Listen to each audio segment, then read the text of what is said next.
yang diperdebatkan ulama, saudara, berapa kali sih Isra Mi'raj? Ahlus Sunnah wal Jamaah meyakini Isra Mi'raj cuma sekali. Itu pada tanggal 27 Rajab itu. Tapi ada juga yang berpendapat bahwa Isra Mi'raj dialami Nabi beberapa kali, bukan sekali. Nah, mereka bukan nggak punya dalil, punya. Di antaranya dalil Siti Aisyah dalam satu hadis mengatakan, tatkala Nabi Isra, saudara, di malam itu mafaqattu jasada Rasulillah, kata Sayyidatina Aisyah. Aku enggak kehilangan jasad Nabi.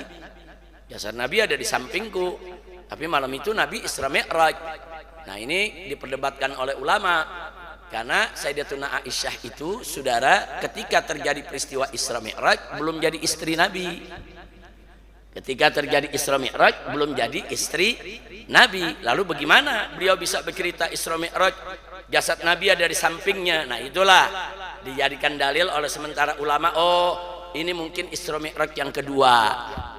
Nah, waktu Siti Aisyah udah jadi istri Nabi, terulang lagi peristiwa tersebut, saudara. Gak apa-apa, ada ulama punya keyakinan begitu, silakan. Mereka punya dalil, bukan pendapat dari hawa nafsu, tapi pendapat yang kuat yang jadi kesepakatan Ahlus Sunnah wal Jamaah, Nabi hanya satu kali Isra dan Mi'raj. Assalamualaikum warahmatullahi wabarakatuh. Bismillah walhamdulillah wassalatu wassalamu ala Rasulillah wa ala alihi wa sahbihi wa mawalah. Allahumma anfa'na bima 'allamtana wa 'allimna ma yanfa'una. Allahumma zidna ilma warzuqna fahma wa atina hikmah. Allahumma barik lana fi majlisina hadza birahmatika ya arhamar rahimin. Walhamdulillahi rabbil alamin. Taqabbalallahu minna wa minkum fataqabbal ya karim. Alhamdulillah, rangkaian pengajian kita sejak ba'da isya tadi sudah berjalan bagus, baik. Ada pembacaan burdahnya yang memang rutin kita baca dalam taklim rutin setiap malam Kamis di Masjid Jami Al-Islah. Dan tadi juga sejumlah para ustadz kita sudah menyampaikan mau'idhahnya. Mudah-mudahan apa yang telah disampaikan oleh para guru kita menjadi penyebab turunnya rahmat dan barakah. Nah, khusus untuk malam Kamis ini dan malam Kamis yang akan datang serta malam Kamis yang berikutnya.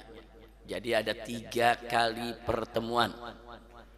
Nah, kita di majelis ini akan mengkaji kembali. Saya katakan kembali karena 20 dan 15 tahun yang lalu pelajaran ini pernah dibahas di Masjid Al-Islah ini. Nah, jadi makanya saya katakan dibahas kembali.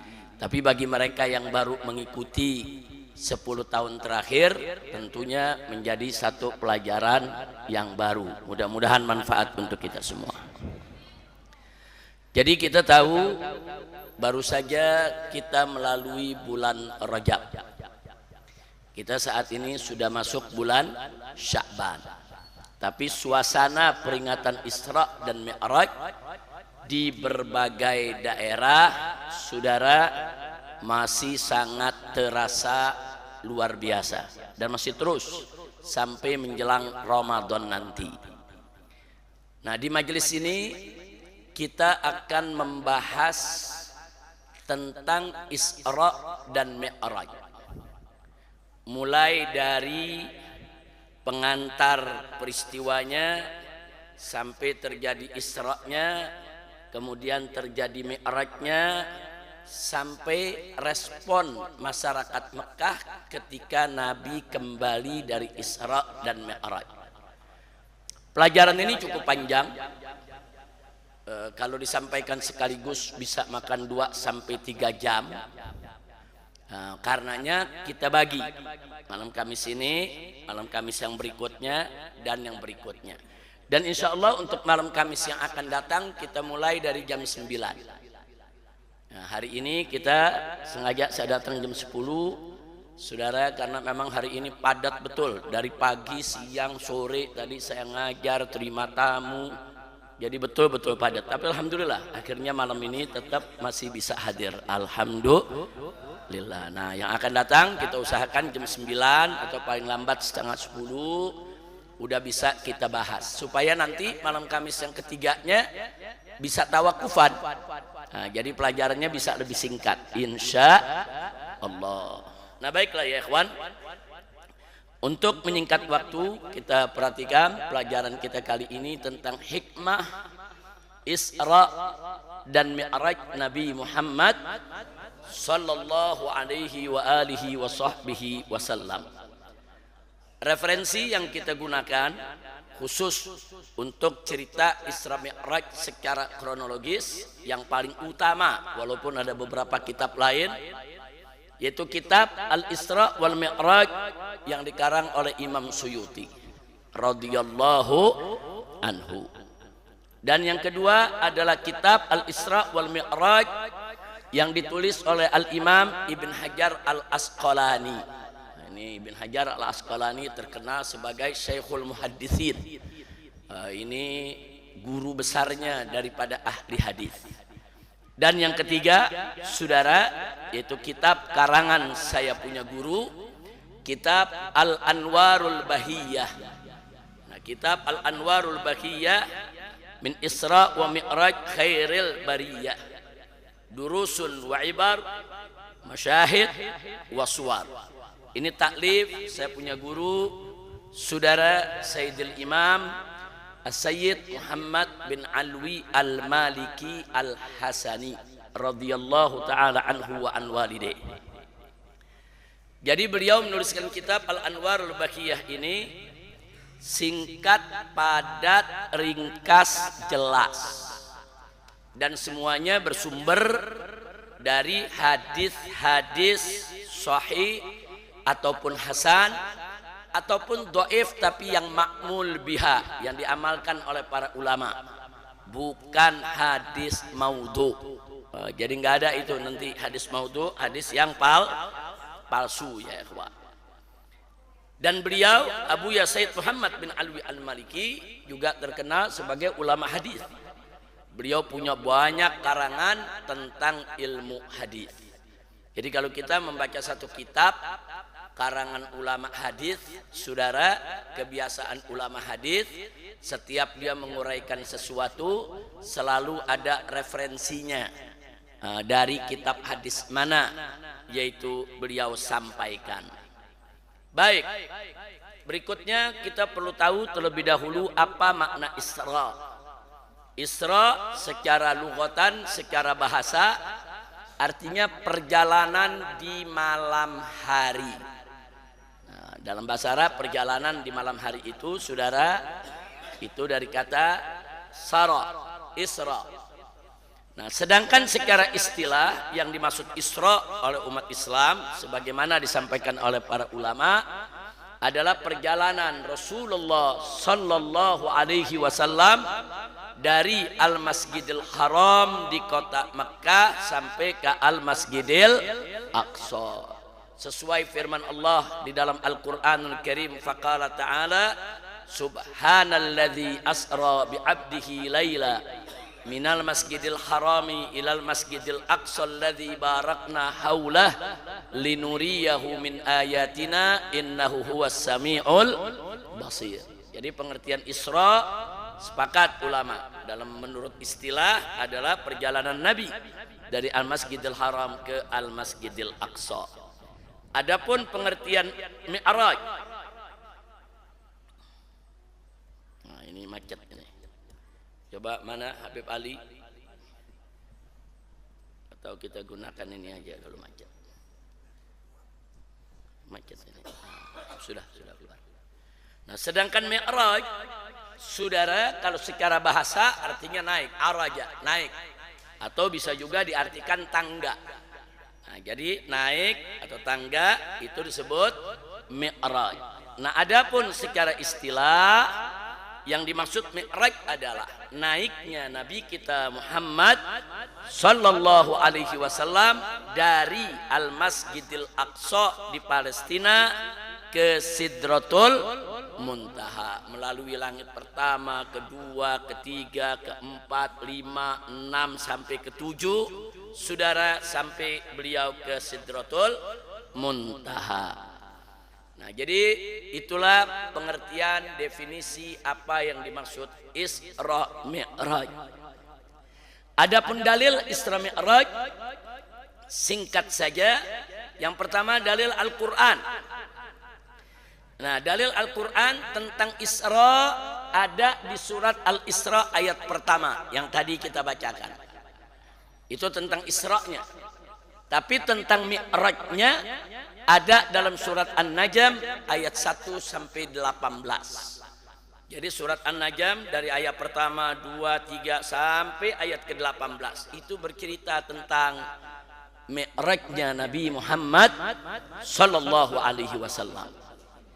Nah, adapun dalil As-Sunnah, dalil daripada hadis tentang Isra Mi'raj, banyak sekali kitab-kitab hadis yang menceritakan. Di antaranya Sahihul Bukhari, Sahih Muslim, kemudian juga Musnad Al-Bazzar, Sunan Baihaqi, saudara. Begitu juga kitab daripada Imam Abu Hatim dan Musnad Imam Ahmad. Begitu juga Ibnu Ishaq, At-Tabrani dan lain sebagainya. Artinya cerita tentang Isra Mi'raj itu ada bertebaran dalam kitab-kitab hadis. Bukan hanya Sahih Bukhari dan Muslim, tapi juga bertebaran dalam kitab Sunan dan Musnad. Alhamdulillah. Lalu Isra Mi'raj terkait dengan ijma ulama. Sepakat semua ulama dari madhab manapun, salafan wa khalafan, baik ulama salaf yang terdahulu maupun khalaf yang belakangan sampai sekarang bahkan muasir, sepakat saudara bahwa kejadian Isra Mi'raj itu ada, bukan dongeng, bukan khurafat, bukan cerita fiktif, bukan cerita khayalan, bukan cerita bohong. Jadi ini udah ijma ulama, semua mazhab sepakat bahwa peristiwa Isra Mi'raj betul-betul terjadi. Makanya saudara mempercayai peristiwa Isra dan Mi'raj merupakan bagian daripada usuluddin, bukan furuuddin. Jadi kalau coba-coba ada mengatakan peristiwa Isra Mi'raj itu dongeng, maka batal imannya. Dia keluar dari Islam, saudara. Nah, kenapa? Karena ini usuluddin. Jangan coba-coba bilang Isra Mi'raj itu dongeng, khurafat, kisah fiktif, cerita bohong, saudara. Nah, jadi sepakat ulama mempercayai Isra Mi'raj bagian daripada usuluddin. Tapi memang di dalam peristiwa Isra Mi'raj, saudara, kisah-kisah yang diriwayatkan baik dalam Al-Quran maupun dalam hadis Nabi, ada bagian-bagian yang diperselisihkan oleh ulama. Nah, yang diperselisihkan oleh ulama itu bukan usuluddinnya, tapi furuuddin. Nah, mari kita lihat di antara usul furu'nya, saudara, dalam peristiwa Isra dan Mi'raj. Nah, kita lihat dulu. Yang pertama, saudara, kalau mau tahu usul dalam peristiwa Isra Mi'raj, yang paling utama adalah kebenaran peristiwa. Nah, tadi sudah kita sampaikan, kebenaran peristiwa Isra Mi'raj mutlak benar, mustahil salah. Dia menjadi bagian qat'iyatuddin yang wajib diimani, tidak boleh diingkari, dan ini disepakati oleh semua mazhab, saudara. Nah, ini bagian yang usul. Tapi jangan salah paham. Di dalam kisah Isra Mi'raj ada bagian-bagian cerita yang dinukilkan dalam hadis-hadis yang diperselisihkan oleh ulama. Karena tadi saya katakan ada yang hadisnya sahih, ada yang hasan, ada yang dhaif. Kalau maudhu kita nggak cerita, maudhu kita buang. Kalau udah hadis maudhu buang, nggak usah dipakai ya hewan. Haram pakai hadis maudhu, hadis palsu. Nah, karena memang cerita ini beraneka ragam, banyak riwayatnya, itu yang menimbulkan akhirnya para ulama ada berbeda pendapat tentang beberapa hal dalam Isra Mi'raj. Antara lain, saudara, ini menyangkut furuknya. Pertama tentang waktu kejadian. Jumhur Ahlus Sunnah wal Jamaah yakin kejadiannya, saudara, bulan Rajab tanggal 27. Tapi ada ulama, saudara, yang berpendapat kejadiannya bulan Ramadan, bukan bulan Rajab.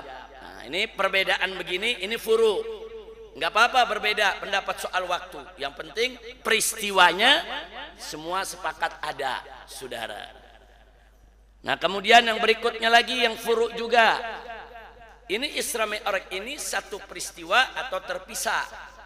Kalau ahlu sunnah hampir semua sepakat satu peristiwa. Habis Isra langsung Mi'raj. Tapi jangan kaget, ada kelompok ulama yang berpendapat peristiwanya terpisah.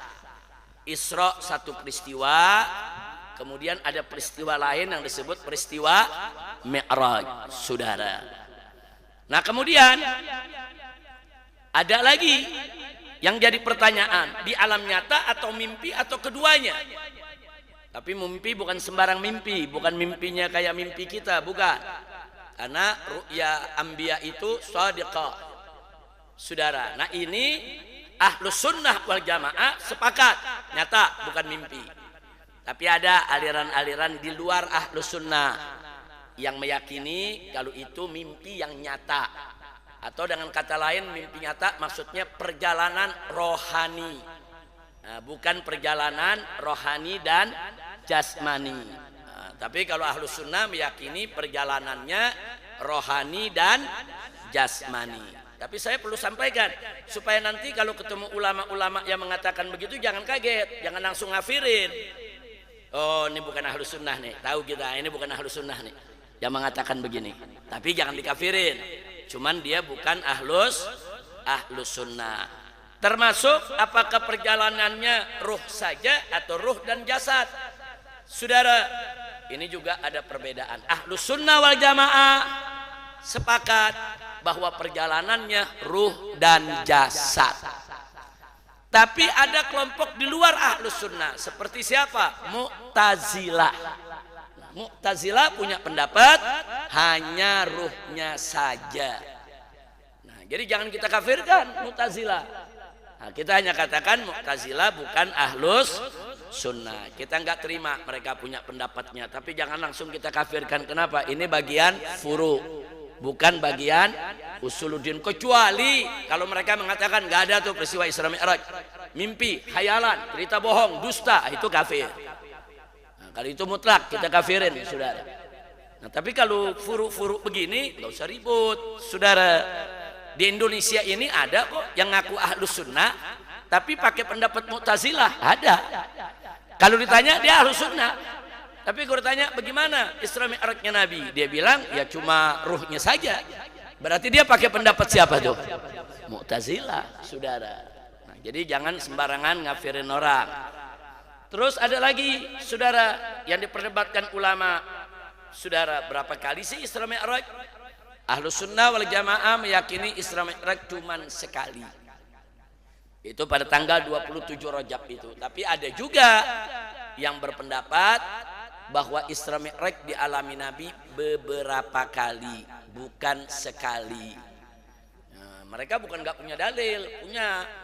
Di antaranya dalil Siti Aisyah dalam satu hadis mengatakan, tatkala Nabi Isra, saudara, di malam itu mafaqatu jasada Rasulillah, kata Sayyidatina Aisyah. Aku enggak kehilangan jasad Nabi. Jasad Nabi ada di sampingku. Tapi malam itu Nabi Isra Mi'raj. Nah, ini diperdebatkan oleh ulama. Karena Sayyidatina Aisyah itu, saudara, ketika terjadi peristiwa Isra Mi'raj belum jadi istri Nabi. Ketika terjadi Isra Mi'raj belum jadi istri Nabi. Lalu bagaimana beliau bisa bercerita Isra Mi'raj? Jasad Nabi ada di sampingnya. Nah, itulah dijadikan dalil oleh sementara ulama, oh ini mungkin Isra Mi'raj yang kedua.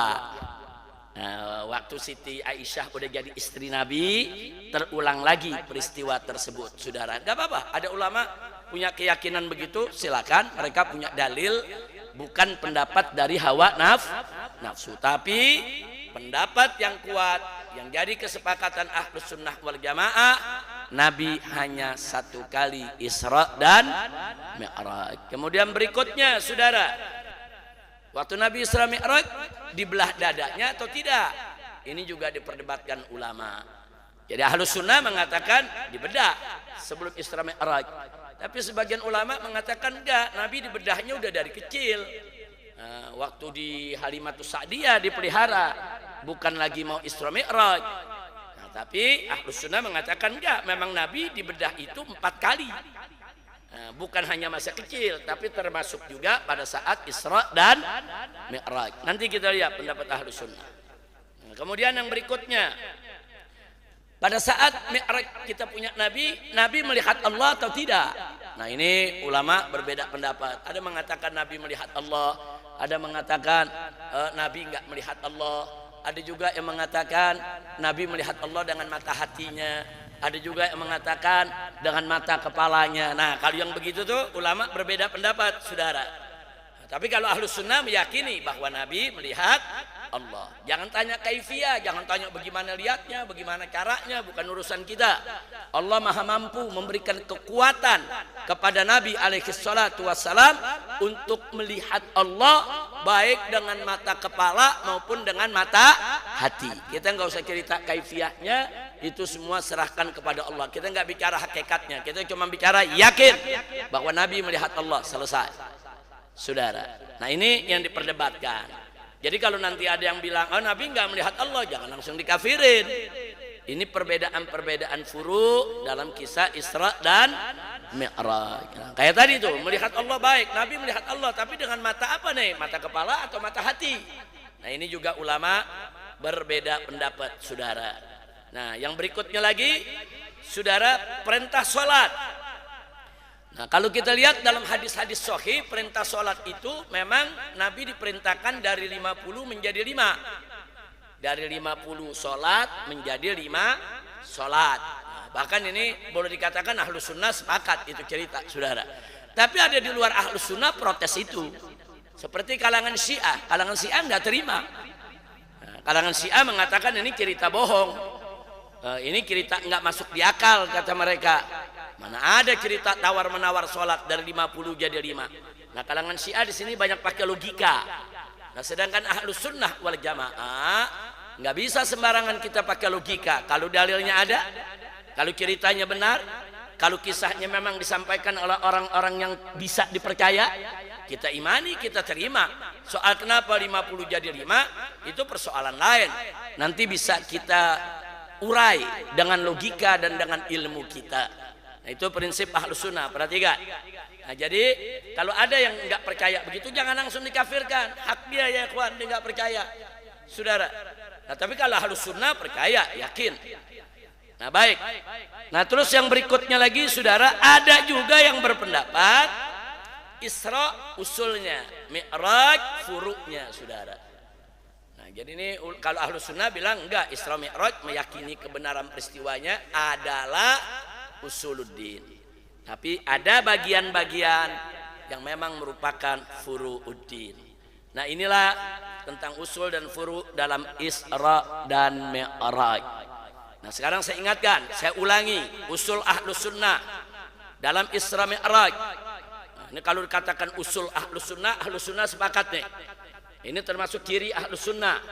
Jadi Ahlus Sunnah itu bagaimana melihat peristiwa Isra Mi'raj? Satu, saudara, terjadi di bulan Rajab ba'da bi'tsah qabla hijrah. Ahlus Sunnah meyakini bahwa Isra Mi'raj itu terjadi di bulan Rajab setelah Nabi diangkat menjadi utusan Allah. Jadi setelah beliau diangkat jadi Nabi, jadi Rasul, dan qabla hijrah, sebelum hijrah. Nah, ini sepakat Ahlus Sunnah, saudara. Kalau ada yang berbeda ini, itu di luar Ahlus Sunnah. Kemudian yang berikutnya, saudara, usul Ahlus Sunnah Isra dan Mi'raj satu kesatuan kejadian, bukan kejadian terpisah. Tadi sudah saya sebutkan. Kemudian yang ketiga, saudara, di alam nyata dengan ruh dan jasad. Peristiwa Isra Mi'raj bukan di alam mimpi, tapi di alam nyata, dan kejadiannya dengan ruh dan jasad, bukan ruh saja.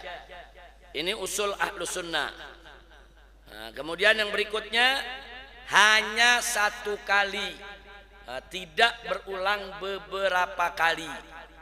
Nah, kemudian yang berikutnya lagi, saudara, yaitu diawali dengan pembelahan dada Nabi, syaqqus sadar. Nabi punya dada dibedah ya ikhwan oleh malaikat Jibril dan malaikat Mikail, saudara.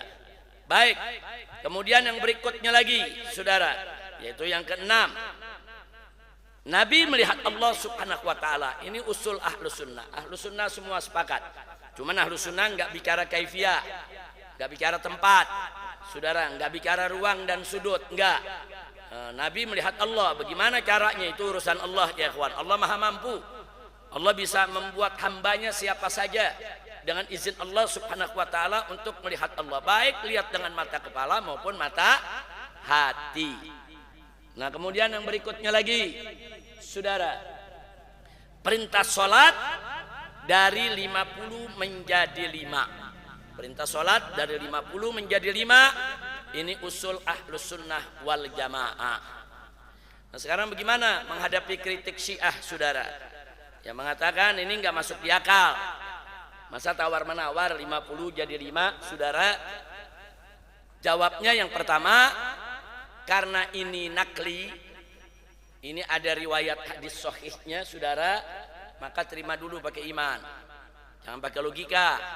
Saya berkali-kali ngingetin umat, jangan sombong dengan logika, jangan terlalu bangga dengan ilmu yang dia punya, karena ilmu dan logika nggak ada artinya kalau tidak berdiri atas dasar iman. Iman dulu, jangan terpancing dengan logika-logika ya ikhwan. Terima, oh riwayatnya ada, oh benar, terima. Nah, habis terima silakan kita bertanya, tapi kenapa ya kok dari 50 jadi 5? Kan Allah maha tahu. Jadi kata orang Syiah, Allah kan maha tahu umat Nabi nggak kuat 50. Nggak mungkin lah Allah kasih 50 tawar-tawar baru 5. Seolah-olah kayak Allah nggak tahu. Kata Syiah begitu ya ikhwan. Nah, jadi jawabnya, Allah maha tahu kalau umat Nabi nggak mampu 50, tahu. Dan Allah juga maha tahu kalau nanti hasil akhirnya hanya 5 yang wajib. Allah maha tahu. Nah, kalau Allah maha tahu, kenapa kok ceritanya harus 50 dulu jadi 5? Nah, jawabnya itu kehendak Allah, keinginan Allah yang kita nggak bisa ikut campur, saudara. Oh, kita mengatur-ngatur Allah, Allah mau bikin dari 50 jadi 5, urusan Allah. Nah, tapi apa sih hikmah di balik itu? Hikmahnya satu, Allah ingin pamerkan di hadapan hamba-hambanya betapa maha baiknya Allah, betapa maha dermawannya Allah. Allah ingin tunjukkan dari 50 jadi 5. Allah ingin tunjukkan, nah, baik gak tuh Allah, dermawan gak tuh Allah. Nah, lihat Allah, Allah itu maha Rahman dan Rahim, saudara. Allah punya rahmat yang begitu luas.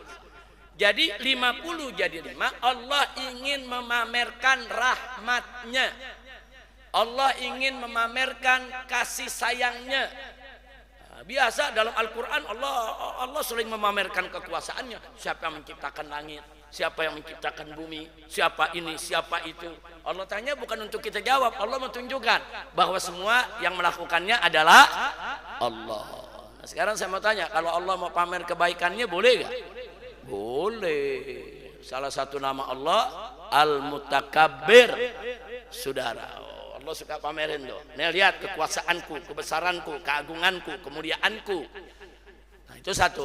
Jawaban yang kedua, saudara, Allah ingin pamerkan juga kepada hamba-hambanya betapa luar biasanya kasih 50, saudara, bulak-balik 9 kali menghadap Allah. Saudara, nggak gampang 9 kali bulak-balik. Kenapa Nabi memperjuangkan, menunjukkan betapa kasih sayang Nabi kepada umatnya, saudara. Jadi Nabi nggak mau umatnya dapat kewajiban yang begitu berat.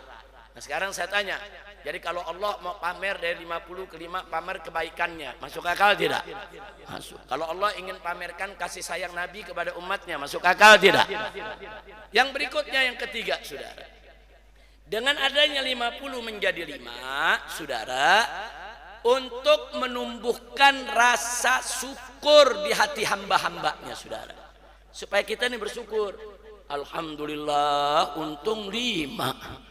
Coba kalau 50, coba kalau 50, untuk menumbuhkan rasa syukur, saudara, bersyukur kepada Allah, sehingga kita malu untuk meninggalkan sholat, saudara. Jadi pertama untuk menumbuhkan rasa syukur, yang berikutnya menumbuhkan dan menanamkan rasa malu, sifat malu dalam diri hambanya. Malu dong kalau nggak sholat. Udah dikasih 5 masih nggak sholat, bagaimana dikasih 50? Nah, jadi itu ada hikmahnya, bukan Allah nggak tahu kalau umat Nabi nggak mampu 50, bukan, Allah maha tahu kok. Cuman sengaja Allah buat dari 50 jadi 5. Nah, Allah mau tanamin tuh, hamba-hambaku bersyukur ya, dari 50 jadi 5 nih. Malu dong kalau 5 aja nggak sholat. Nah, saya mau tanya, kalau hikmahnya seperti itu masuk akal tidak? Masuk, saudara. Jangan tiba-tiba bilang ini nggak masuk akal. Masa sholat tawar-menawar? Ini Bukhari Muslim pembohong. Ini hadis-hadis nggak benar, palsu, Israiliyat. Ada yang bilang Israiliyat. Kenapa dibilang Israiliyat? Karena dalam cerita ini terlalu menonjolkan sosok Nabi Musa. Nah, jadi Nabi ketemu Nabi Musa yang kasih tahu, saudara, Muhammad, umatku ini lebih kuat dari kau punya umat. Dikasih 50 nggak mampu, gimana kau punya umat? Nah, akhirnya orang-orang yang nggak suka sama Ahlus Sunnah bilang, wah ini ngarang nih, ini Israiliyat nih. Nggak begitu, saudara. Ceritanya memang benar.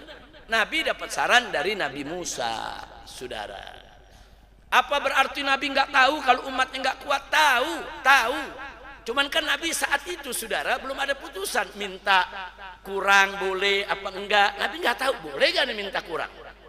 Nah, makanya begitu ketemu Nabi Musa menceritakan pengalaman tentang umatnya, saudara. Maka di sini ada beberapa hikmah. Satu, betapa luarnya jiwa kita punya Nabi. Mau dengar pengalaman orang yang lebih dulu, saudara. Orang yang udah makan asam garam tuh Nabi Musa, Nabi mau dengar. Berarti Nabi kita nggak sombong. Nah, berarti Nabi kita walaupun beliau lebih pintar dari Nabi Musa, lebih tinggi kedudukannya dari Nabi Musa alaihissalam, tapi beliau nggak sombong. Mau dengar, saudara, dengar saran, dengar usul, dengar pendapat dari saudara Nabi Musa yang sudah punya pengalaman. Saya tanya, berarti sifat Nabi bagus tidak? Bagus. Nah dari situ, saudara, apa yang terjadi? Nabi melirik ke malaikat Jibril. Baca kisahnya. Nabi melirik ke malaikat Jibril, nanya, boleh gak balik lagi? Nah, jadi artinya apa? Sebetulnya Nabi dari awal pengen minta keringanan, cuma belum tahu nih boleh apa enggak. Tahu-tahu ada saran. Kalau ada saran berarti kan ada dorongan, boleh tuh minta keringanan. Nah di sini Nabi mulai mantep, ini bisa nih. Tapi nggak berani Nabi nyelonong minta begitu aja. Tanya dulu kepada Jibril, ya Jibril boleh nih balik lagi minta keringanan? Ternyata jawab Jibril, silakan kau balik kalau kau mau. Masya Allah. Udah ada usul dari Nabi Musa, ada support dari malaikat Jibril, berarti boleh balik lagi. Makanya Nabi kembali lagi, saudara. Nah ini menunjukkan apa? Menunjukkan bahwa Nabi dari awal punya keinginan. Tapi keinginan itu boleh enggak kan mesti dibuktikan dulu, ditimbang dulu. Itulah kecerdasan Nabi kita Muhammad sallallahu alaihi wasallam. Jadi kalau begitu Allah jadikan peristiwa itu dari 50 ke 5, masuk akal tidak? Masuk. Nah inilah usul Ahlus Sunnah wal Jamaah. Jadi saya pernah dengar ceramah di mimbar Ahlus Sunnah yang ceramah. Saya nggak perlu sebutin penceramahnya ya ikhwan. Penceramah kita, saudara-saudara kita, saudara-saudara itu cerita-cerita sholat 50 jadi 5. Masa sholat ditawar? Nggak benar itu. Itu Israiliyat. Kaget saya. Kalau yang ceramah orang Syiah saya nggak kaget. Memang pendapat Syiah begitu. Ini yang ceramah kawan kita Ahlus Sunnah. Saudara, saya tegur. Saya katakan nanti nggak salah, ente baca buku yang mana? Akhirnya dicerita, iya baik, anda baca buku ini. Yang ente baca buku Syiah, ente salah baca kitab. Nah, makanya kita jelasin. Akhirnya kita klarifikasi saudara di beberapa mimbar. Itu kejadiannya 20-an tahun yang lalu, apa 25 tahun. Nah, saat itu saya ingat banget, tuh setiap mimbar saya ceritain soal ini saudara. Nah, untuk mengklarifikasi, karena memang ada kawan-kawan kita yang kadang-kadang salah baca, salah menyampaikan. Apalagi sekarang nih zaman AI, ada Syekh AI, ada Syekh Google, ada Syekh Grok, saudara. Jangan-jangan ntar pada nanyanya ke sana. Itu peristiwa 50 jadi 5 bagaimana? AI jawab, nggak masuk akal tuh. Nah, terus dijadiin bahan. Hati-hati saudara. Na'udzubillah min dzalik. Makanya belajar harus punya guru. Baca kitab juga nanya kepada guru. Tanya, Ustaz, Anda mau baca kitab anu boleh gak? Anda mau baca kitab ini boleh gak? Ini yang ngarang si fulan Ustaz, boleh gak? Guru-guru kita pengalaman tahu. Nanti dia kasih tahu, jangan pakai karangan dia, bahaya. Oh, kitab ini aja bacanya. Oh, ini yang punya Ahlus Sunnah. Nah, jadi arahan guru itu sangat penting. Baik, kita lanjut.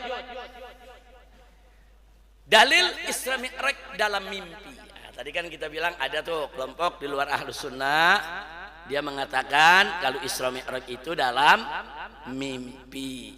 Nah, kita mau tahu apa sih maksud dia mimpi dan apa sih dalilnya, saudara. Kita lihat apa sih maksud mimpi. Mimpi yang dimaksud oleh kelompok ini, saudara. Jadi mereka mengatakan mimpi, tapi mimpi yang nyata, karena mimpi Nabi adalah benar. Ru'yal anbiya shadiqah, karena memang mimpi para nabi itu benar. Enggak ada mimpi yang bohong kalau buat Nabi kita Muhammad Sallallahu Alaihi Wasallam. Jadi kelompok ini mengatakan ini mimpi, tapi mimpi nyata. Kemudian yang kedua, saudara, karena ini dalam mimpi, maka yang Isra Mi'raj itu ruhnya secara utuh. Jadi bukan mimpi tidur biasa. Kalau mimpi tidur biasa, saudara, ruhnya tuh separuh tuh. Nah, satu kepegang, satu jalan. Kalau ini enggak, ruhnya secara utuh menurut mereka. Makanya mereka bilang jasadnya enggak ikut, hanya ruh saja, saudara. Nah, kemudian yang ketiga mereka katakan, nah karena ini merupakan mimpi nyata dengan ruh secara utuh, maka Isra Mi'raj itu adalah safar ruhani, perjalanan rohani. Ingat ya, ini bukan Ahlus Sunnah. Jangan salah paham nih, jangan dipotong-potong ntar rekaman. Nih Habib Rizik ngajarin begini nih. Nah, ini bukan pendapat Ahlus Sunnah, tapi kita perlu tengok. Kita mau tahu kenapa sih dia bicara begitu, apa sih dalilnya. Nah, dia bukan gak punya dalil, ada dalilnya, hujahnya, saudara. Nah, dalil yang mereka kemukakan pertama, saudara, dalam surat Al-Isra ayat 60. Dalam surat Al-Isra ayat 60, Allah menyebutkan tentang Isra Mi'raj, wa ma ja'alna ar-ru'ya, tidaklah kami jadikan ar-ru'ya. Allah menyebutnya sebagai ru'ya. Nah, karena Allah sebut Isra Mi'raj itu ru'ya dalam surat Al-Isra ayat 60, maka mereka mengatakan ru'ya itu kan mimpi. Berarti Isra Mi'raj itu mimpi. Nah, ini dalil pertama. Nah, kemudian dalil yang kedua yang mereka gunakan di sejumlah hadis, tidak semua hadis. Sebagian hadis Isra Mi'raj diawali bainama ana naim. Nabi mengatakan tatkala aku tidur. Jadi cerita Isra Mi'raj itu ada beberapa hadis yang awalnya berbunyi bainama ana naim, tatkala aku sedang tidur. Nah, kemudian di akhirnya, saudara, faistaiqastu, dan begitu aku bangun dari tidur, wa ana bil Masjidil Haram, dan saya sudah ada di Masjidil Haram. Nah, jadi karena ada awalnya bainama ana naim, diakhiri dengan faistaiqastu, aku terjaga. Jadi dia katakan berarti ini fik bahwa Isra Mi'raj itu adalah mimpi yang nyata. Nah, kemudian Yang berikutnya, mereka memakai hadis Siti Aisyah yang tadi saya sebutkan. Siti Aisyah pernah mengatakan, ma faqadtu jasada Rasulillah sallallahu alaihi wasallam wa innama usriya biruhi. Jadi Siti Aisyah kata riwayat ini mengatakan, aku tidak kehilangan jasadnya Rasulullah tatkala Isra Mi'raj.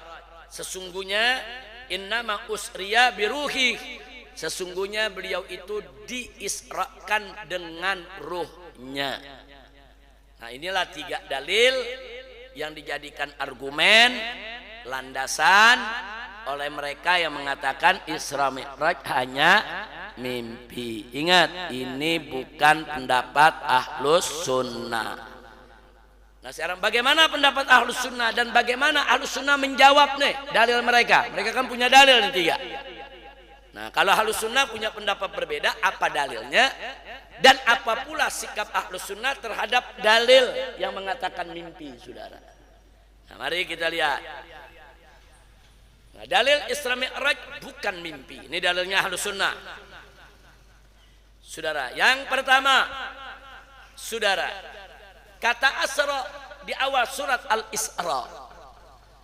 Karena di awal surat Allah mengatakan subhanalladzi asra, maha suci Allah zat yang memperjalankan. Allah enggak mengatakan yang memimpikan atau yang membuat Nabi mimpi, tapi Allah mengatakan asra, memperjalankan. Nah, kata asra tersebut, saudara, menjadi dalil menafi mimpi, bukan mimpi. Nah, kira-kira jelas tidak? Nah, dalilnya yang kedua, saudara, dalil yang kedua kata abdun, subhanalladzi asra bi abdihi, Allah memperjalankan hambanya. Itu kata abdun dalam Al-Quran di beberapa ayat seperti abdan idza sholla, saudara, itu menunjukkan kata abdun ada ruh dan ada jasad. Abdan idza sholla, orang-orang kafir itu mencegah hamba-hamba Allah tatkala mereka mau sholat, saudara. Nah, jadi abdan idza sholat, si hamba sholat, karena si hamba memang ada ruh dan ada jasad, bukan ruhnya saja. Kemudian yang ketiga, pendustaan kafir Quraisy menafi mimpi. Waktu Nabi cerita, orang-orang kafir Quraisy kan tertawa terbahak-bahak. Sampai mereka bilang, ah Muhammad, ente mimpi, ente. Nabi bilang, enggak, ente bohong, ente udah gila, ente bicara yang enggak masuk di akal. Saudara, andai kata Nabi mengatakan, semalam aku mimpi, begini-begini, kira-kira diprotes enggak sama orang kafir Quraisy? Enggak, mimpi. Saudara, jangankan Nabi, kita nih kalau lagi cerita mimpi, semalam gue mimpi dari Jakarta ke Surabaya 10 menit. Kira-kira ada yang protes gak? Kenapa nggak protes? Mimpi, saudara. Tapi kalau saya cerita nggak mimpi, semalam saya dari pintu rumah pakai sendal 10 menit sampai Surabaya, percaya gak? Nggak percaya. Habib udah mulai gila dia. Nah, udah kacau nih Habib nih. Kenapa? Karena saya ceritanya bukan mimpi. Kalau bukan mimpi dibantah, betul. Nah, sekarang waktu Nabi cerita dibantah gak orang-orang kafir Quraisy?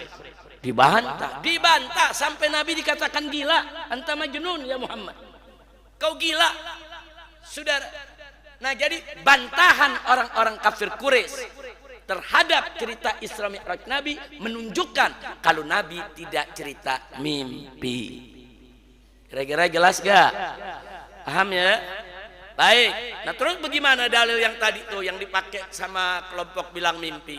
Nah, tanggapan dalil mimpi. Satu, saudara, ayatnya mesti baca, terusin, jangan dipotong. Tadi yang dibaca wa ma ja'alna ru'ya. Saudara, wa ma ja'alna ru'ya, yaitu dari apa yang sudah kami jadikan mimpi. Ar-ru'ya katanya mimpi, tapi ada terusannya. Ru'ya yang bagaimana? Allati arinaka illa fitnatan linnas. Saudara. Naam. Jadi di sini menarik. Allah yang menyatakan bahwa peristiwa Isra Mi'raj yang Allah sebut sebagai ru'ya yang bagaimana? Saudara, tidaklah kami tunjukkan itu kepada engkau ya Muhammad melainkan fitnatan linnas, sebagai ujian untuk umat manusia. Jadi Allah yang menyatakan peristiwa itu ujian untuk imannya kaum muslimin di saat itu. Ujian buat imannya umat Islam, ujian buat imannya manusia. Saya mau tanya, kalau disebut ujian itu mimpi atau peristiwa nyata? Nyata.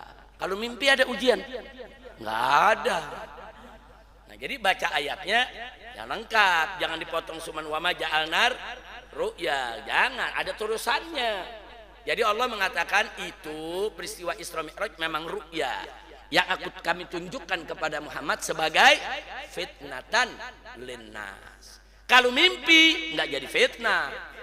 Kalau mimpi tidak jadi fitnah. Justru karena itu peristiwa nyata, maka dia menjadi fitnah. Kira-kira jelas tidak? Terjawab gak dalil mereka? Terjawab. Yang kedua, saudara, masih jawaban dari tadi, yaitu tafsir Ibn Abbas. Saudara, Ibn Abbas mengatakan waktu menafsirkan ayat ini, saudara, apa kata Ibn Abbas dalam tafsirnya? Yang dimaksud ar-ru'ya dalam ayat ini bukan ru'ya manam, tapi ru'ya ainin.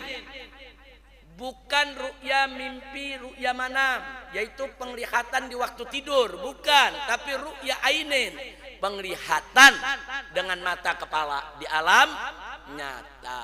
Nah, Ibn Abbas ini sahabat Nabi. Nah, beliau termasuk sahabat yang didoakan oleh Nabi, saudara, agar menguasai takwil daripada Al-Quran, saudara. Nah, ini diantara tafsir beliau. Jadi ru'ya di sini bukan ru'ya mimpi, bukan, tapi ru'ya ainin.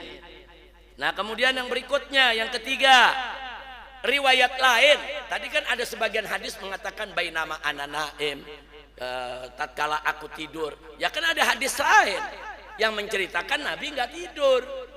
Nah, jadi jangan satu hadis diambil, hadis yang lain dibuang, saudara. Nah, lihat mana hadis yang lebih kuat. Ternyata yang lebih kuat yang menceritakan Nabi terjaga. Baik, yang berikutnya yaitu tentang saudara Siti Aisyah. Tadi sudah kita jawab. Nah, karena Ahlus Sunnah meyakini Isra Mi'raj itu sebelum hijrah, peristiwa itu terjadi sebelum Siti Aisyah menjadi istri Nabi, sehingga riwayat yang menceritakan bahwa Siti Aisyah tidak kehilangan jasad Nabi tatkala Isra Mi'raj ditolak oleh ulama. Enggak nyaranin Siti Aisyahnya, tapi ada persoalan kepada para perawinya, ya ikhwan. Karena Siti Aisyah belum jadi istri Nabi. Nah, kok bisa-bisanya tidur di kamar Nabi? Kan nggak mungkin. Nah, ya, kira-kira jelas tidak? Baik, ya, kemudian yang kelima, tanggapannya juga, saudara, Siti Aisyah sendiri, saudara, Siti Aisyah sendiri mengatakan, barang siapa yang mengatakan bahwa Rasulullah bahwa annan Nabi ra'allah, bahwa Nabi melihat Allah, faqad kadzab, dia dusta. Jadi Siti Aisyah mengatakan bahwa barang siapa mengatakan Nabi melihat Allah, dia bohong. Artinya Siti Aisyah menafi kalau Nabi itu melihat Allah. Yang dinafi melihatnya, tapi Siti Aisyah enggak menafi Isra Mi'rajnya. Nah, jangan lupa tuh. Nah, bukan mimpi. Andai kata mimpi, enggak perlu ada nafi dari Sayyidina Aisyah. Kalau Siti Aisyah mengatakan Nabi itu mimpi umpamanya, saudara, enggak perlu dinafi. Justru Siti Aisyah ada mengatakan, ada yang bilang waktu Isra Mi'raj Nabi melihat Allah, kata Siti Aisyah enggak, itu bohong tuh, jangan dilebih-lebihin, enggak ada tuh melihat. Yang dinafi oleh Siti Aisyah melihat Allahnya, saudara. Nah, bukan Isra Mi'rajnya. Nah, kenapa Siti Aisyah menafi, saudara? Karena Siti Aisyah mengakui kalau riwayat Isra Mi'raj itu benar di alam nyata, bukan di alam mimpi. Andai kata ada yang cerita, oh itu mimpi, Nabi mimpi melihat Allah, Siti Aisyah enggak menafi. Orang mimpi, saudara, mimpi enggak perlu dinafi. Kira-kira jelas tidak? Nah, jadi Siti Aisyah sendiri mengakui kok Isra Mi'raj itu ada, saudara. Nah, tadi sudah saya ceritakan soal melihat Allah ini, saudara, memang ada beberapa perbedaan. Ada mengatakan tidak melihat seperti Siti Aisyah, ada mengatakan melihat mujarradah, yaitu ba'ainil mujarradah, lihat dengan mata kepala. Tapi ada juga seperti Ibn Abbas mengatakan ra'a bi qalbi, melihat dengan hatinya, saudara. Enggak apa-apa, mereka berbeda pendapat soal itu, enggak ada masalah. Yang penting mereka sepakat peristiwa Isra dan Mi'raj itu ada. Alhamdulillah. Baik. Sekarang kita lanjutkan, kita masuk ke kronologis Isra dan Mi'raj. Nah, tadi itu pengantarnya tuh. Jadi sebelum kita masuk kronologis Isra Mi'raj, kita mesti tahu dulu pandangan Ahlus Sunnah bagaimana tentang Isra Mi'raj. Nah, kalau kita udah tahu tadi gambarannya, baru kita masuk ke kronologisnya. Insya Allah. Ini baru slide ke-9 ini. Alhamdulillah sudah separuh. Karena jumlah slide-nya semua ada 17 slide. Nah, kita sudah separuh, tapi pemaparannya belum separuh. Nah, pemaparannya baru 10%. Baik. Kronologis Isra Mi'raj yang nanti akan kita bahas. Pertama, pengantar peristiwa. Jadi sebelum terjadinya peristiwa, ada beberapa kejadian yang mesti kita tahu, saudara. Yang kedua, perjalanan Isra-nya. Nah, jadi ada pengantar peristiwa kejadian sebelum Nabi Isra. Habis itu baru kita cerita perjalanan Isra-nya dari Al-Masjidil Haram di Mekah ke Al-Masjidil Aqsa di Palestina. Setelah itu baru kita cerita soal kenaikan Mi'rajnya. Nah, jadi kita bisa cerita Isra-nya dulu sampai tuntas, baru kita cerita Mi'rajnya, saudara. Nah, yang keempat, perjalanan pulang. Jadi waktu Nabi pulang dari Isra Mi'raj itu ada kejadian-kejadian. Dan kejadian-kejadian ini penting untuk kita ketahui. Karena kejadian-kejadian tersebut akan menjadi bukti bagi Nabi tatkala adu argumentasi dengan orang-orang di kota Makkah. Ada beberapa kejadian, nanti akan kita ceritakan. Nah, yang kelima, baru kita cerita respon masyarakat Makkah. Nah, inilah 5 kronologis yang nanti akan kita uraikan satu persatu di majelis taklim kita ini, insya Allah. Jadi ini pertemuan pertama, malam Kamis depan yang akan datang pertemuan kedua, malam Kamis berikutnya pertemuan ketiga. Insya Allah kita akan selesaikan 5 poin ini, insya Allah. Baik, kita lanjutkan dulu pengantar Isra Mi'raj. Saudara, pengantar Isra Mi'raj yang pertama, saudara, atap rumah Nabi terkuak. Artinya Nabi itu dijemput oleh malaikat Jibril dari rumah beliau, saudara. Nah, di sini kita bisa lihat, saudara,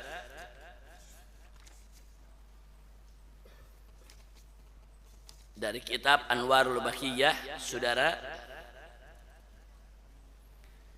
Di sini disebutkan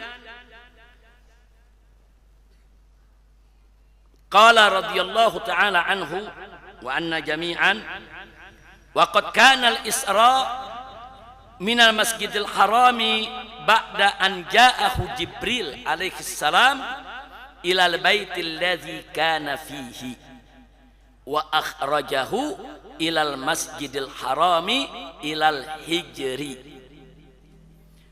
Jadi di sini dikatakan bahwa pada saat Isra, saudara, yaitu waktu kanal Isra itu dari Masjidil Haram.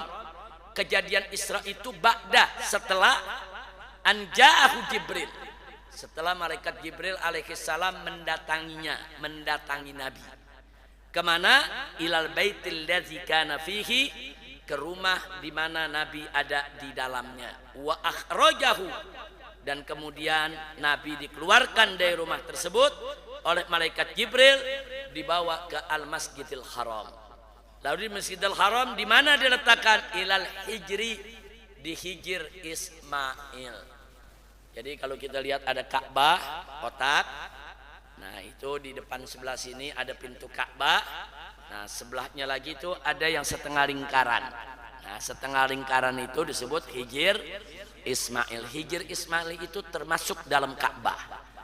Nah, hanya dia terbuka, tapi dia hukumnya masuk dalam hukum Ka'bah. Nah disitulah kita punya Nabi dibawa oleh malaikat Jibril alaihis salam. Lalu apa yang terjadi di sana saudara? Yang bawa adalah malaikat Jibril dan Mikail, dibawa ke Ka'bah, dibawa ke Hijr Ismail saudara. Nah di sana diletakkan Hijr Ismail dari air Zam-Zam, nggak terlalu jauh. Air Zam-Zam itu adanya sekitar nggak jauh dari pintu Ka'bah ya ikhwan. Jadi diletakkan di sana. Nah, kemudian apa yang terjadi setelah itu? Pembelahan dada. Terjadi ada pembelahan dada. Nah baik, sebelum kita lanjutkan saudara, ada hal yang menarik. Bahwa peristiwa daripada Isra Mi'raj ini adalah peristiwa kanat faj'atan min ghairi khabarin sabiq. Jadi suatu peristiwa yang tiba-tiba tanpa perjanjian lebih dahulu, tanpa berita terlebih dahulu, tanpa pemberitahuan. Beda dengan munajatnya Nabi Musa alaihissalam. Nah, Nabi Musa alaihissalam tatkala saudara dipanggil oleh Allah untuk menerima wahyu di Tursina saudara, itu ada janji dulu. Allah nyatakan di dalam surat Al-A'raf, faqala ta'ala wa wa'adna Musa 30 lailatan wa atmamnaha bi'asrin fatamma miqatu rabbih 40 lailah. Jadi kami janjikan Musa 30 malam, kemudian disempurnakan berikutnya 10 malam lagi, total 40 malam. Jadi dijanjikan dulu nanti Nabi Musa dipanggil ke Bukit Tursina saudara, tapi sebelum itu ada arahan. Nah, apa yang harus dilakukan oleh Nabi Musa selama 40 malam? Artinya ada berita, ada khabarun sabik, ada berita lebih dulu bahwa nanti Nabi Musa saudara akan bertemu dengan Allah Subhanahu wa taala. Sementara Isra Mi'raj enggak ada khabarun sabik. Makanya Nabi mengatakan bainama ana, tatkala aku sedang duduk, tatkala aku sedang begini. Benar-benar Nabi enggak tahu kalau beliau itu akan di Isra Mi'rajkan saudara. Nah, makanya di sini dikatakan yaitu kanat faj'atan min ghairi khabarin sabik. Baik saudara, soal pembelahan dada. Pembelahan dada ini saudara, kita lihat disebutkan wahadhikil amaliyah, maksudnya belah dada. Pekerjaan atau operasi belah dada ini amaliyah syaqqis sadar waqa'at lahu, terjadi dialami oleh Nabi alaihi salatu wassalam 4 marrat, 4 kali. Al-ula, yang pertama, wa huwa shaghirun fi Bani Sa'd. Tatkala Nabi masih kecil, waktu masih disusui, dipelihara oleh Halimatus Sa'diyah. Makanya disebut As-Sa'diyah. As-Sa'diyah itu nama suku, nama kabilah, namanya Halimah dari Bani Sa'ad. Nama sukunya Bani Sa'ad. Makanya disebut Halimah As-Sa'diyah. Terus yang kedua, wahwa ibnu Asr Sinin. Waktu Nabi berusia 10 tahun, Nabi mengalami pembedahan kembali saudara. As-salisa, yang ketiga, indal bi'sa, tatkala Nabi diangkat menjadi Rasul. Jadi waktu Nabi diangkat menjadi Rasul, ada lagi pembedahan. Ar-rabi'ah, sedangkan yang keempat, Lailatul Isra, pada saat malam Isra Mi'raj saudara. Nah, ini disebutkan oleh Sayyidul Imam Sayyid Muhammad bin Alwi Al-Maliki dalam kitab Al-Anwarul Bahiyah. Beliau mengatakan wa hadha syak, pembelahan dada ini yang diceritakan tadi, sabit, betul-betul terjadi biturukin sahihah, ya, dengan riwayat-riwayat yang sah. saudara. Wa huwa haqiqi, dan ini pembedahan hakiki, saudara. Bukan pembedahan maknawi, bukan. Betul-betul dibedah, betul-betul dibelah itu dada Nabi kita Muhammad sallallahu alaihi wasallam. Terus beliau katakan la yasih ta'wilu, jangan ditakwilkan, nggak boleh. Wa hamluhu, kemudian mau diartikan alal amril maknawi. Ini pembedahan maknawi, nggak ada tuh dadanya dibuka, cuman maknawi aja, nggak. Jadi Ahlus Sunnah meyakini bahwa itu pembedahan hakiki, bukan maknawi. Bal huwa sakkun haqiqiyun mahsus, dan dia betul-betul merupakan pembedahan yang hakiki, yang sebenarnya mahsus dan dirasakan, artinya terdeteksi oleh indera, saudara. Nah, tentu kita nggak usah bingung. Wallahu ala kulli syai'in qadir. Allah maha mampu tentang segala sesuatu. Dan beliau ingatkan kita, wa khawariqul adat la tuqasu bil uqul. Jadi kalau kita cerita mukjizat atau cerita hal-hal yang khariqul adat, di luar kebiasaan, mukjizat, karomat, itu semua adalah khariqul adat atau khawariqul adat. La tuqas bil uqul. Jangan sekali-kali dikiaskan dengan akal. Jangan pakai dianalogikan. Jangan dikias-kiaskan. Jangan dilogikakan. Jadi peristiwa begitu terima saja dengan iman sebagaimana sampai riwayat kepada kita. Kemudian wadzakaru anna Jibril, dan diceritakan di dalam riwayat-riwayat bahwa malaikat Jibril alaihi salam lamastakhraja qalba sayyidina Muhammadin, tatkala mengeluarkan hati daripada nabi kita alaihi salatu wassalam, dikeluarkan itu kalbnya, jantung hatinya, saudara. Wa ghasalahu bima'i zamzam, kemudian dicuci dengan air zamzam. Nah, setelah itu naza'a makana bihi min adza, kemudian ada sedikit, saudara, nukta, sesuatu, saudara, yang kemudian dibersihkan dari hati kita punya Nabi. Wa fi riwayat, dalam riwayat lain, annahu, yaitu bahwa Jibril akhraja min qalbihi, mengeluarkan dari jantung hati Nabi alaqatan sauda, ada segumpal sekecil daging yang berwarna hitam, itu dibuang, saudara. Wa qala, kemudian malaikat Jibril mengatakan pada saat itu dibuang, apa kata malaikat Jibril? Hadhihi haddus syaitan minka. Malaikat Jibril berkata kepada Nabi, ya Muhammad, hadhihi haddus syaitan minka. Ini adalah bagian setan daripada kau punya diri. Nah, ini menarik nih. Haddus syaitan minka, bagian setan daripada kau punya diri. Apa ini maksudnya? Nah, ini yang digali oleh para ulama, saudara. Nah, bagaimana ulama menggalinya? Mari lihat. Asy-Syaikh Ad-Dardir rahimahullah mengatakan, maksud daripada kalam malaikat Jibril tadi adalah ai mahallu waswasatihi minka wa tasallutihi, saudara, lau kana lahu alaihi sabil. Jadi maksudnya itu yang dibuang tadi itu tempat semacam celah, di mana kalau itu dibiarkan justru setan bisa masuk, bikin orang was-was. Nah, celah itu dalam hati Nabi udah dibuang, udah nggak ada lagi. Jadi nggak ada bagian setan untuk membuat Nabi was-was. Nah, jadi bukan berarti setan ada dalam diri Nabi, bukan. Ada satu bagian yang setiap manusia punya. Celah itu di situ setan bisa masuk untuk membuat manusia was-was. Nah, celah itu dimiliki oleh semua manusia termasuk Nabi, tapi untuk Nabi dibuang. Makanya malaikat Jibril mengatakan hadhihi haddus syaitan minka. Ini bagian setan dari dirimu yang sudah aku buang. Alhamdulillah. Nah, jadi wal maksud daripada kalam Imam Dardir tadi tahqiq idhari kamali batin. Itu betul-betul kepastian untuk menunjukkan betapa sempurnanya batin kita punya Nabi. Kama baraza kamalu zahir, sebagaimana sempurnanya zahir Nabi. Jadi Nabi sempurna lahir dan batin. Alhamdulillah. Nah, kemudian Sayyid Muhammad bin Alwi Al-Maliki radhiyallahu taala anhu menukilkan saudara, yang dikatakan oleh Al-Imam As-Sayyid Ali bin Muhammad Al-Habsyi di dalam kitab Simtud Duror.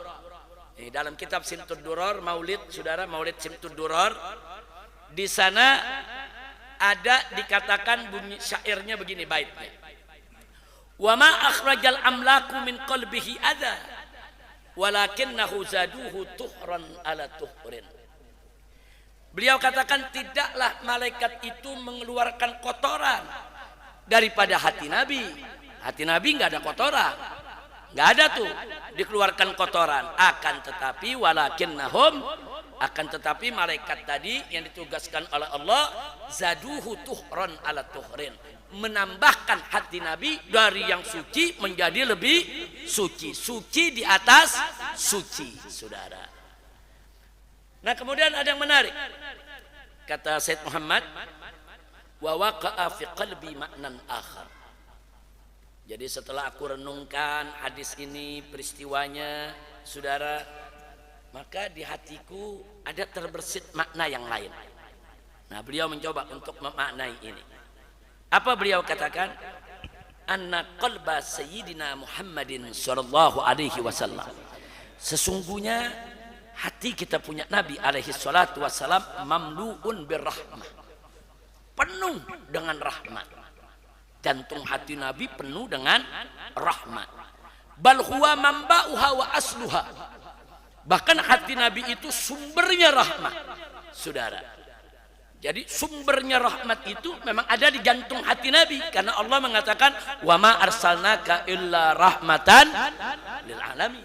Jadi dalam hati Nabi itu penuh betul, mamlu, udah penuh, banjir dengan rahmat, saudara. Nah, kemudian wahadiki rahmat, dan rahmat yang ada di hati Nabi ini syamilatun kamilah, sifatnya syamilah, itu mencakup segala sesuatu, saudara, kamilah, sempurna. Jadi rahmat yang ada di hati Nabi ini yang penuh, banjir, ini sempurna betul, saudara. Sehingga saking sempurnanya rahmat yang Allah berikan, Allah isi di hati Nabi, saudara, li'annaha rahmatullah allati wasi'at kulla syai'. Karena rahmat yang diletakkan di dalam hati Nabi tidak lain dan tidak bukan adalah rahmatnya Allah yang Allah berikan kepadanya. Nah, karena Allah sendiri yang menyatakan wa ma arsalnaka illa rahmatan lil alamin. Allah yang kasih itu rahmat dalam hati Nabi. Nah, karena Allah yang kasih, rahmat itu sempurna, saudara. Nah, saking sempurnanya, saudara, semua makhluk ada bagian dalam rahmat itu, saudara. Semua makhluk, mau itu manusia, mau itu jin, saudara, mau itu hewan, mau itu tumbuhan, termasuk setan. Nah, ini menarik, termasuk setan, saudara. Karenanya walakin Allah subhanahu wa ta'ala, akan tetapi Allah akhraja syaitan, setan, wa a'wana wa ikhwana, dengan pasukannya, dengan kelompoknya, saudara. Di sini wa man qudira alaihi saqa min hadhir rahmah, Allah keluarkan orang-orang yang enggak berhak dapat rahmat, saudara, dari rahmat yang begitu sempurna yang ada di hati Nabi, saudara. Fala nasiba lahum fiha, sehingga mereka enggak dapat bagian lagi. Wala syai' lahum minha, dan mereka sedikit pun enggak dapat bagian lagi. Jadi maksudnya, saudara, rahmat yang Allah berikan kepada Nabi itu sempurna. Saking sempurnanya, semua makhluk ada bagian, saudara, dari rahmat tersebut. Berarti kalau semua makhluk dapat bagian, setan termasuk. Nah, setan bisa dapat bagian rahmat tersebut. Kalau kebagian rahmat, salahnya bisa dimaafin. Masuk neraka nggak jadi, habis ngesetin kita, dia ikut kita masuk surga. Ya kan kurang ajar, saudara.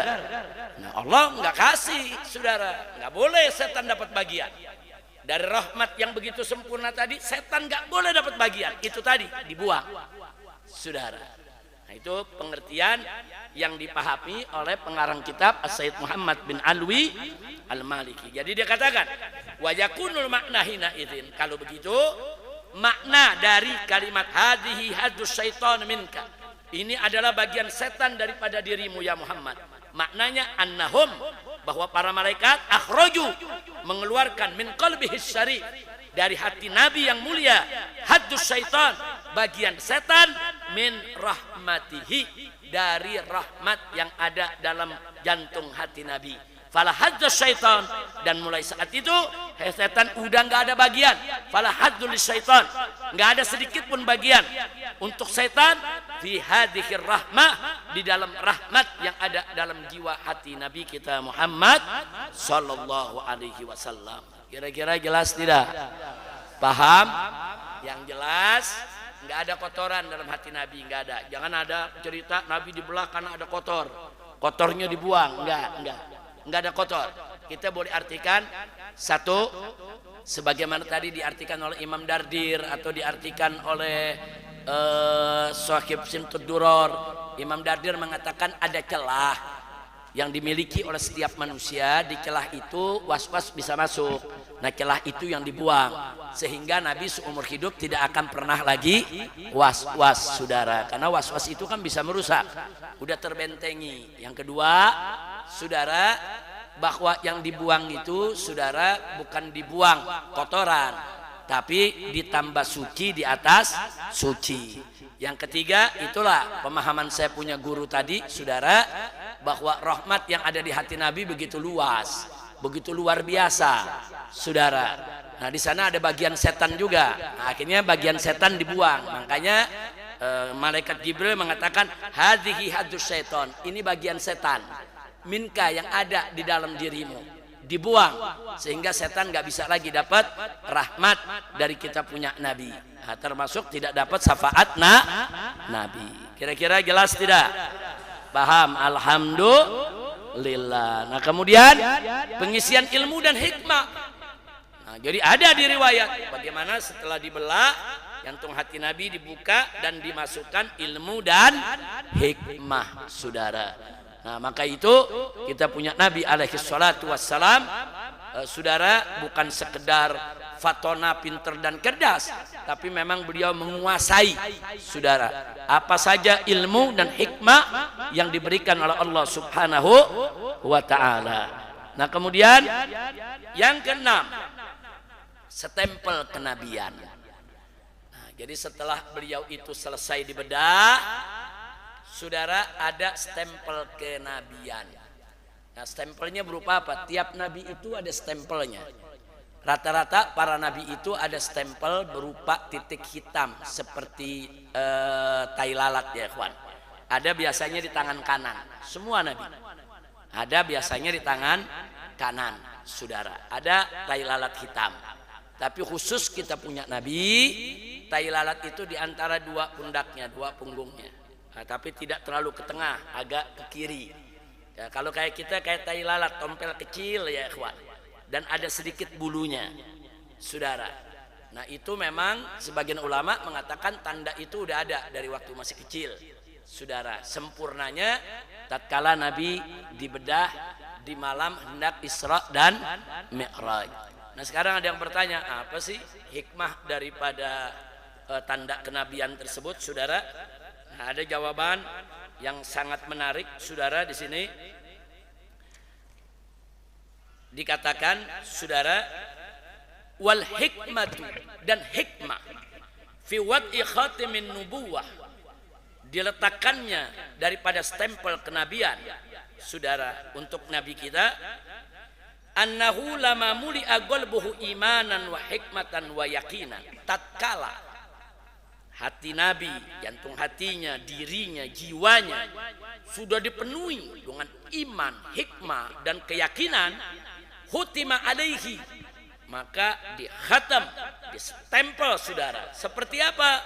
Yukhtamu alal wi'a al mamlu miskan wa durran, seperti botol yang diisi minyak wangi yang udah penuh, ditutup botolnya, distempel, maksudnya distempel, disegel. Nah, artinya kan botol kan biasanya kalau udah diisi kita apa? Kita segel, saudara.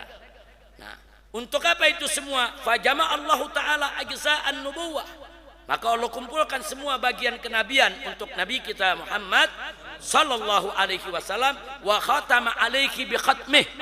Kemudian Allah berikan stempel kenabian untuk Nabi. Habis Nabi diisi ilmu, diisi hikmah di dalam dirinya, di stempel, disegel udah saudara. Nah, untuk apa itu semua? Saudara, di sini dikatakan supaya apa? Falam yajid aduwuhu sabilan ilaih.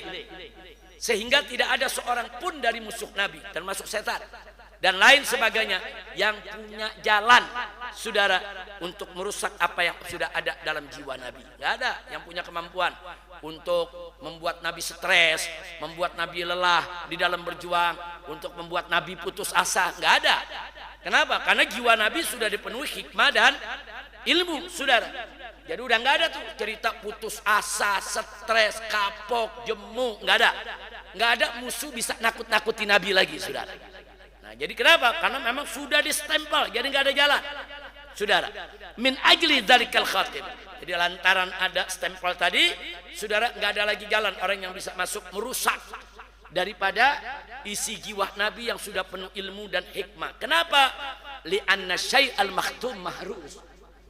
Li'anna syai'al makhtum, sesuatu yang udah disegel saudara, udah distempel mahruz, maka dia terjaga. Subhanallah, ini perumpamaan luar biasa nih saudara. Nah, kira-kira jelas tidak? Jelas tidak? Kalau botol isi madu asli disegel, apa gampang kita tukar yang palsu? Nggak gampang, udah segel. Begitu segelnya dibuka, kita ganti. Ketahuan nggak? Ketahuan. Nah, ini segel udah terbuka nih. Ini udah diganti nih. Nah, ini segelnya udah nggak asli nih. Nah saudara, jadi sesuatu yang disegel saudara nggak bisa dimasuki dengan yang palsu. Jadi jiwa Nabi udah disegel, penuh dengan hikmah, penuh dengan ilmu, penuh dengan keyakinan, sehingga siapapun nggak bisa mengurangi hikmah yang dimiliki oleh Nabi, mengganggu ilmu yang dimiliki oleh Nabi, atau merusak keyakinan yang dimiliki oleh Nabi. Udah nggak mempan siapapun, termasuk setan iblis sekalipun. Alhamdulillah saudara. Makanya di sini dikatakan faka'anna hadzal khatib, seolah-olah stempel kenabian ini yu'ti isyaratan wadihatan jariyatan, memberikan isyarat yang jelas nyata saudara, ila anna qalbahu, bahwa sesungguhnya jantung hati Nabi sallallahu alaihi wasallam mahfuzun mahrusun, sudah betul-betul terjaga, nggak bisa ada lagi yang merusaknya. Alhamdulillah. Nah, itulah diantara yang perlu kita ketahui dari pengantar Isra dan Mi'raj. Nah, berikutnya kita akan masuk perjalanan Isra untuk malam Kamis yang akan datang. Nah, insya Allah. Jadi perjalanan Isra cukup sampai di sini. Besok Isra, kalau bisa gabung dengan Mi'raj. Kalau kita mulai dari jam 9 insya Allah bisa perjalanan Isra dan Mi'raj, sehingga malam Kamis berikutnya baru kita masuk. Tadi ada 5 semua kan. Nah, pengantar sudah, kemudian perjalanan Isra sebentar lagi, nanti perjalanan Mi'raj, nanti ada perjalanan pulang yang keempat. Setelah itu baru respon masyarakat Mekah. Nah, saya berharap hari ini pengantar sudah selesai saudara dengan pembukaan tadi. Yang akan datang kita masuk perjalanan Isra dan Mi'raj sekaligus insya Allah. Nah, malam Kamis berikutnya baru akan kita kupas perjalanan pulang dari Isra dan Mi'raj, apa saja yang terjadi, sekaligus tentang respon masyarakat Mekah. Nah, habis itu baru boleh tanya jawab, silakan. Jadi dari sekarang nih catat. Nah, kalau ada pelajaran tuh catat, jangan sampai tidak dicatat. Karena catatan itu saudara, Imam Ahmad sendiri yang hafal puluhan ribu hadis saudara, apa beliau katakan? Beliau katakan qayyidul ilma bil kitabah. Kata Imam Ahmad, ikatlah ilmu pengetahuan dengan tulisan. Biasakan kalau ngaji bawa buku, biasakan kalau ngaji bawa kertas, biasakan kalau ngaji nyatet saudara. Nah, baik, sebelum saya akhiri, sebelum kita tutup ya ikhwan, saya mau kasih contoh murid yang rajin nyatet, ada hasilnya. Kebetulan barusan saya baru dapat hadiah ini. saya dapat hadiyatun qayyimah, mufidah, mus'idah, mufrihah. Hadiah yang sangat membahagiakan. Sebuah kitab dengan judul Zawaidul Fawaidil Mukhtar, yaitu tambahan dari faidah-faidah pilihan lisalik thariqil akhirah, yaitu bagi mereka penempuh daripada jalan akhirat. Nah, ini kitab saudara, kitab ini kumpulan tulisan seorang murid dari pelajaran gurunya. Siapa gurunya? Gurunya adalah Al-Habib Zain bin Ibrahim bin Sumaid, guru saya juga. Nah, beliau ada tinggal di Madinah. Nah, ada rubatnya dulu, saudara, Rubatul Jufri. Saya pernah di sana, saudara, tapi memang tidak menetap tinggal, hanya saya tinggal di sana saat-saat libur. Jadi waktu saya kuliah di Riyadh, kalau lagi libur, saya ke Mekah ngaji ke Said Muhammad bin Alwi Al-Maliki, dan saya ke Madinah ngaji ke Habib Zain bin Ibrahim bin Sumaid.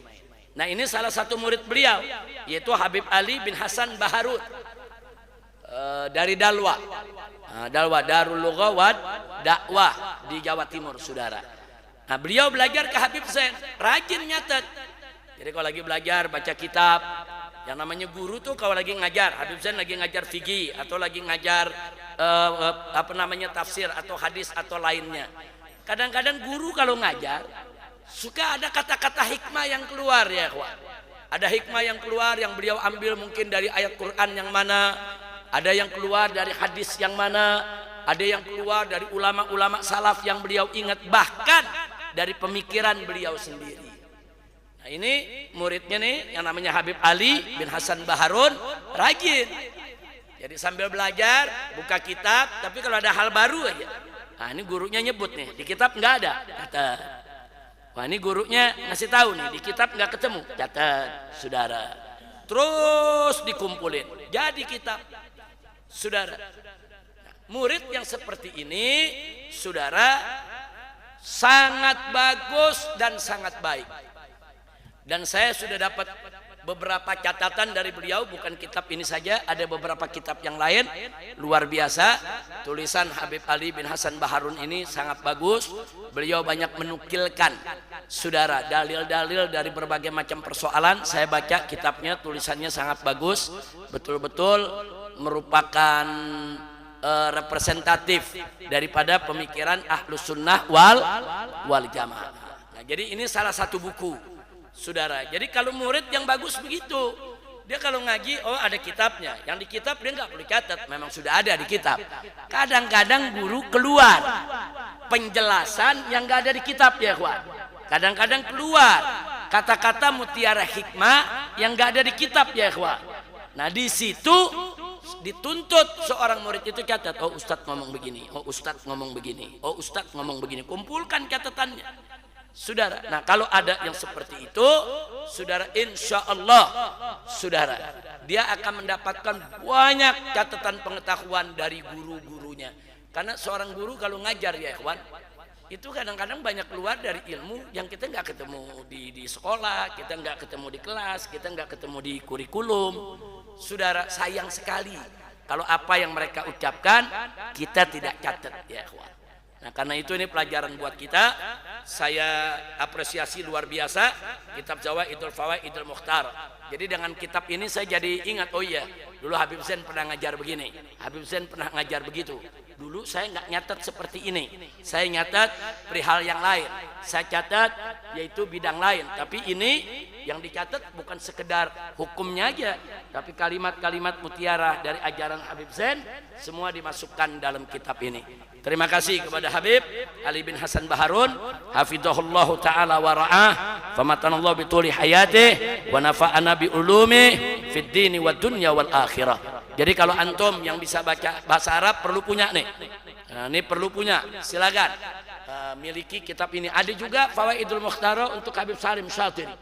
Nah, ada lagi murid Habib Salim nyatet juga tuh pelajaran-pelajaran dari Habib Salim Syatiri. Jadi juga buku seperti ini, ya ikhwan. Nah, karena itu memang penting untuk mencatat pelajaran yang didapat dari guru. Saya dulu mengajar sekitar 20 tahun yang lalu, 25 tahun lebih ya kawan, di Jamiat Khair. 25 tahun saya mengajar ilmu faraid di Jamiat Khair. Nah, saya kalau ngajar ilmu faraid, saudara, apa yang saya pelajari dari kitab-kitab itu yang saya ajarkan ke murid. Saya nggak punya buku pegangan.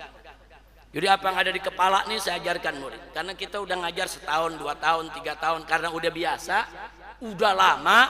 Jadi apa yang ada dalam kurikulum faraid udah ada di kepala. Jadi ngajar aja. Ada satu murid saya perempuan, saudara, dia catat semua yang saya berikan pelajaran.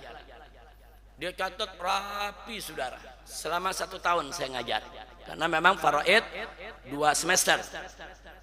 Begitu selesai dia lulus dari Jamiat Khair, saudara, saya dikasih hadiah. Ustadz, saya punya hadiah, Ustadz terima ya, dibungkus rapi dan buku. Saya bilang boleh, apa hadiahnya dikasih? Saya ambil. Sampai rumah saya buka. Ternyata bukunya itu catatan dia dari awal saya ngajar sampai akhir. Lengkap ilmu faraid. Yang sekarang jadi kitab yang dipakai di madrasah. Ya ikhwan. Dia yang tulis semua. Ya, saya sendiri, Masya Allah dia catat ini, dia tulis ini. Sejak saat itu saya punya buku pegangan buat ngajar. Nah, biasanya nggak pakai buku pegangan, saudara. Nah, akhirnya terakhir saya rubah menjadi syajarah, musajjar, bagan-bagan. Sekarang adanya bagan-bagan kan. Sebelum bagan tulisan. Yang nulis saya punya murid perempuan lagi. Dan dia ranking 1 di Jamiat Khair. Nah, jadi saudara, jangan sangka perempuan nggak punya kemampuan. Banyak perempuan yang ranking 1, yang pinter ya ikhwan, yang belajar faraid ternyata luar biasa. Padahal faraid kan ilmu yang lumayan ribet, ruwet. Nah, itu contoh murid. Makanya nih saya mau mendorong yang di sini.